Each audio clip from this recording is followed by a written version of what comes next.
Sila si Ka Romel at ang mag-asawang si Ka Lloyd at Ka Lloyda.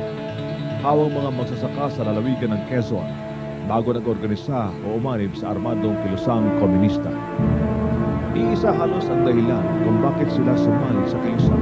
Sabi nila, nandito raw silang mga NPA para tumulong sa mga magsasaka, sa mga naghihirap. At sila daw ang solusyon doon sa mga karaingan at kahirapang naranasan ng sambayan ng Pilipino, partikular sa hanay ng mga magsasaka natin. Dumating ang NPA doon at inorganisa nila ako. At ang paliwanag po nila ay kinakailangang mag-aklas daw yung mga tao at para magkaroon ng tunay na agraryo doon sa lugar, dahil ang sabi nila, ang pinakamalawak na lupain ay kontrolado ng mga Panginoong may lupa, kaya walang lupang sinasaka yung mga magsasaka dun sa dito sa Pilipinas. Sa kanilang matamis na pananalita sa akin, dahil ang totoo, lahat naman tayo ay naghahangad ng pag-unlad ng ating buhay, makapamuhay ng mapayapa at kamtin yung tunay na demokrasya.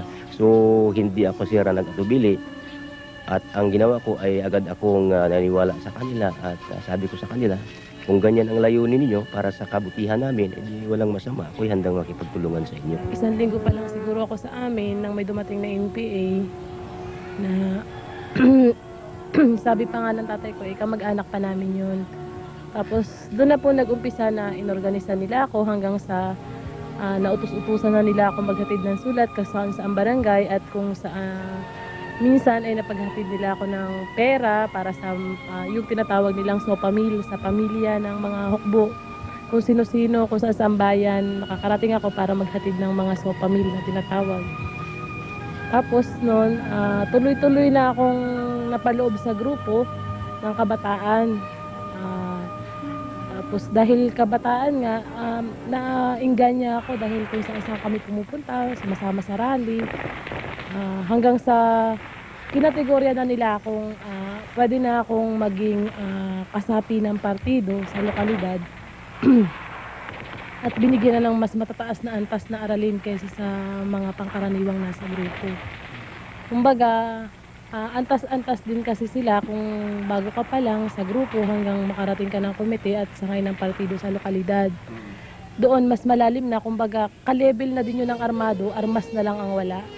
At halos pare-pareho ang istorya kung bakit nila nilisan ng samahan na sa buong kaniniwala nila ay magdadala sa kanila ng kaunlaran at katarungan. Dumating ang punto na panahon na ng kampanyahan ng eleksyon, nung nagdaang eleksyon natin noong July, ay siyempre una-una sir, karapatan nating bumuto at karapatan din nating magpasya kung ano yung pwede nating o kung sino yung gusto nating iboto. So nangyari sir na doon sa aming barangay, di barangay election, mayroon akong sinuportahang kandidatong kapitan. Ang nangyari naman sir, nung kandidatong kapitan na aking sinuportahan, kalaban naman nung kandidatong kapitan din, dahil meron din silang kandidatong kapitan na sinuportahan. Oo. Ngayon wala silang pakikipagpanayam sa akin, hinayaan nila ako. Hanggang sa siyempre sir, tuloy-tuloy naman yung suporta ko sa kampanyahan ng kandidatong kapitan na aking sinuportahan. Hanggang sa dumating na yung mga kwento, yung mga miyembro ko sir, nagpaparating sa akin ng impormasyon na di mano ako ay may plano na yung revolutionary kilusan na ako ay itutumba nila. E di, nag-isip ako ngayon, sabi ko, bakit gagawin nila sa akin yun? Ano bang kasalanan ko? Hinanap ko sila ngayon sir. Gusto ko makipag-usap sa kanila. So ang nangyari, kumbaga tinaguan nila ako, hindi nila ako kinausap. Hanggang di sa tuloy-tuloy yung ating kampanya doon sa kandidatong sinuportahan ko. Nang dumating yung isang araw na talagang pasang pinaalis ako ng aking mga kasapi din sa organisasyon na umalis ka na talaga sa araw na ito dahil kailangan. Sabi ko, bakit nga? Sabi niya sa akin, dahil bago dumating ang eleksyon, itutumba ka nila. Yun. Kaya inisip ko sir, ganun na ba ang ginawa nila sa akin? Sa loob ng mahabang panahong nagsakripisyo ako rito sa loob ng revolusyonaryong kilusan, napabayaan ko ang aking pamilya, sarili kong interes sa aking buhay napabayaan ko dahil lang dito sa kilusan. Pagkatapos ngayon na wala silang sapat na batayan na ako ngayon nagkasala, bigla nila akong desisyonan ng parusang kamatayan. Kaya sa biglang siklab ng aking galit sir, ay agad-agad akong nagpunta doon sa himpilan ng ating armed forces sa 74th IB.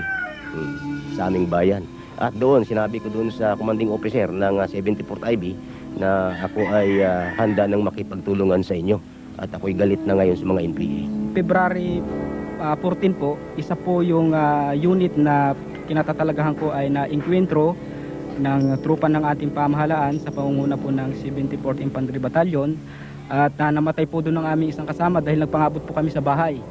At salamat na nga lang po sa Panginoon Diyos dahil hindi pa po niya binigyan pagkakataon na isa ako doon sa masawi dahil talaga pong yung bahay na tinutuluyan namin ay talagang na-discovery po ng trupa ng ating pamahalaan na nandun kami ay nagkaroon po ng encuentro. At mula po noon ay nagkaroon po ng problema yung larangan na pinapalooban ko yung KSP Magtanggol na doon po nakaluklok yung sinto de gravidad ng buong bundok peninsula ay nagkaroon po ng mga investigasyon partikular sa akin kung bakit nangyaring mga ganon. At nangyari na nga po yon ay ako pa yung napulaan at ako pa yung sa paglalagom ay ako pa po yung nagkaroon ng kahinaan doon na ang inisip ko nung panahon pong yun ay ipagtanggol na lang yung aking sarili dahil wala naman sa kapasidad na lumaban ay kinakailangan ipagtanggol mo na yung sarili mo sa pamagitan na ikaw ay umatras. Pero kinustyon po nila at ang sabi po nila ay dapat lumaban ka kahit ikaw yung mamatay. Yun po yung sabi nila. Mula po nun naramdaman ko na parang sa loob po ng mahigit 10 taong pagsasakripisyo ko sa CPP-NP-NDA, particular dito sa Bundok Peninsula ay parang wala pong magandang direksyon na naiibigay partikular sa akin at kahit po ako ay dibdiba na doon sa pagtatrabaho para sa sinasabi po nilang mag-organisa ng pinakamalawak na masa dahil ito po yung luklukan ng basing gerilya sa mga sunang gerilya para agawin daw po yung kapangyarihan pampolitika at palitan ng diktadorya ng uring pluritaryado yung kasalukuyang gobyerno ay nagtatrabaho po ako sa abot ng aking kaya pero wala pa rin kwenta sa kanila at medyo masama pa rin.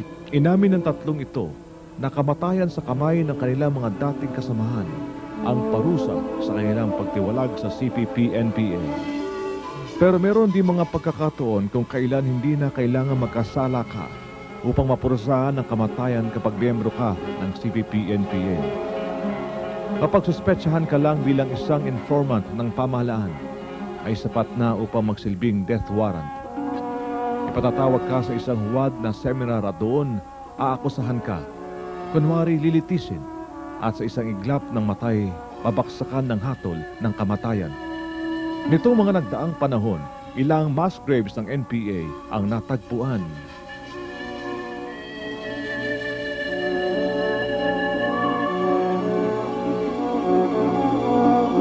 Hindi nakatakataka kung bakit patuloy na nagkakaroon ng mga NPA surrenderies. Nitong ika-11 lamang ng Oktubre, hinarap sa publiko ang 14 na dating miyembro ng NPA na nagbalik loob sa pamahalaan. Yung pong dating pugad ng mga NPA, kampo at pinagdarausan ng mga anibersaryo ay sa ngayon po ay ayos na, peaceful na po kami doon at kami po ay nakakatulog na ng ayos sa gabi. At gayon din po yung mga ibang mga mangyan ay nahihikayat namin na magbalik loob na sa ating gobyerno. At halos kami ho doon sa Nawan ay 95% na ho na nagbalik loob. Para sa mga kabataang natutong mag-isip para sa kanilang sarili at maging sa mga ordinaryong mamamayan, hindi na kailangang subukang makibaka sa mga armadong komunista upang mapatunayang wala itong maitutulot na mabuti at bilang ideolohiya wala nang saysay. I don't think less of them. I respect them, their ideologies, and I think that goes for other Filipinos as well. We should respect them. They would want something from the government, so let's just respect what they want, as long as they don't hurt, the people around, other Filipinos. I just don't agree with their methods of fighting for their, whatever they're fighting for. Kasi they're always using violence. It's not really a good way of showing what they want. There are many ways para ma-fight mo kung ano man yung right mo, other than going to the mountains and hurt people or kill people. Sa aming pagbabalik, sisiyasatin natin ang mga isinasagawang hakbang tungo sa pagbubuo ng pamatagalan at makatarungang peace agreement sa pagitan ng pamahalaan at ng NDF-CPP-NPA. Ganon din ang iba pang mga pangangailangan o kakulangan na hindi nakasama sa usaping ito. Nababalot po sa spekulasyon kung matutuloy pa ang nabimbing peace talks sa pagitan ng pamahalaan at ng NDF, CPP, NPA. Sa pagpupulong ng FOCAP na dinaluhan ni Pangulong Gloria Macapagal-Arroyo noong ika-9 ng Oktubre, sinabi nito na 95% ng mga mamamayan ay hindi na pabor na isulong pa muli ang peace talks. Sa kabila naman ito, pinahihintulutan pa rin ang backdoor channeling o alternatibo at hindi opisyal na pakikipag-ugnayan ng pamahalaan sa kapanig ng CPP, NDF, NPA. Bagamat nagpahiwatig ang Arroyo administration, nabukas pa ang daan tungo sa mapayapang resolusyon ng armed conflict sa pagitan ng pamahalaan at ng NDF, CPP, NPA.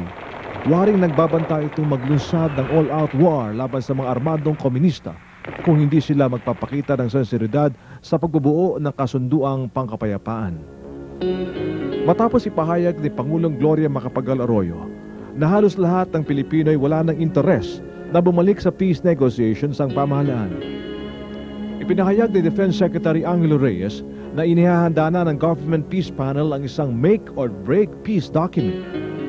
At binigyan din ito na bagamat naghahangad ng kapayapaan ng pamahalaan, hindi ito pumapabor sa walang katapusang peace negotiations.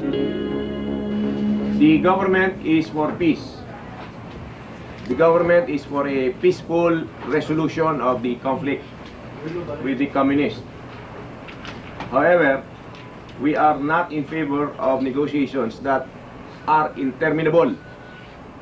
What is happening is that we have been negotiating with the communists for over 10 years and nothing has been happening.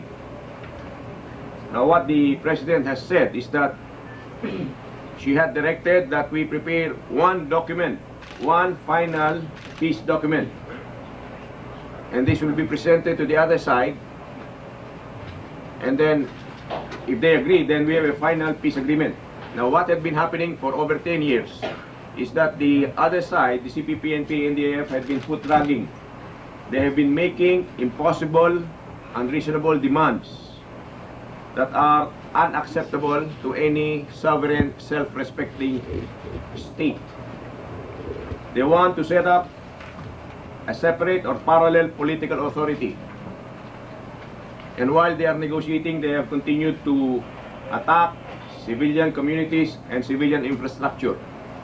They have continued to extort. Now what is happening now is they are threatening the civilian population with violence. Tingnan natin kung meron pa ang katapatan sila. Kasi parang ginagamit lang nila itong usapan upang sila ay makakuha ng merong mga advantage. Akala nga nila makakahingay sila ng suspension of military operations para sa ganun ay sila ay makagalaw. Ano pat simula naman, wala naman tayong ceasefire. Ngunit sa kabila niya, sana merong goodwill ang isa't isa, lalo na yung kabilang panig, na habang nag-uusap ay hindi naman sila gumagalaw na nakakapinsala sa sambayanan. One force, one fight, at saka one future. Yung one force na tinatawag, it's a conglomeration or combination of the Philippine Air Force, the Philippine Army, and the Philippine Navy.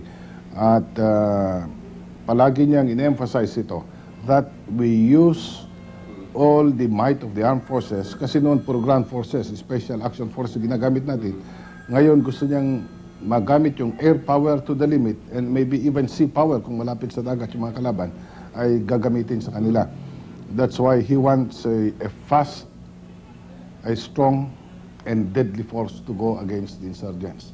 So ito ang the principle behind the campaign plan against the insurgents of the New People's Army now. Gayunpaman, hindi nawawala ng pag-asa na may susulong pa rin ang usapang pangkapayapaan. Iniharap na sa kabinete ang draft ng tinaguriang Final Peace Agreement at inihintay na lamang na itong ma-finalize at aprobahan ng Pangulo. Sa pamamagitan ng tinatawag na back-channeling, aalamin ng panig ng pamahalaan kung handa na ang panig ng NDF, CPP, NPA na isuling muli ang naitigil na peace negotiations. Ayon kay Chief Government Peace Negotiator Sylvester Bello III,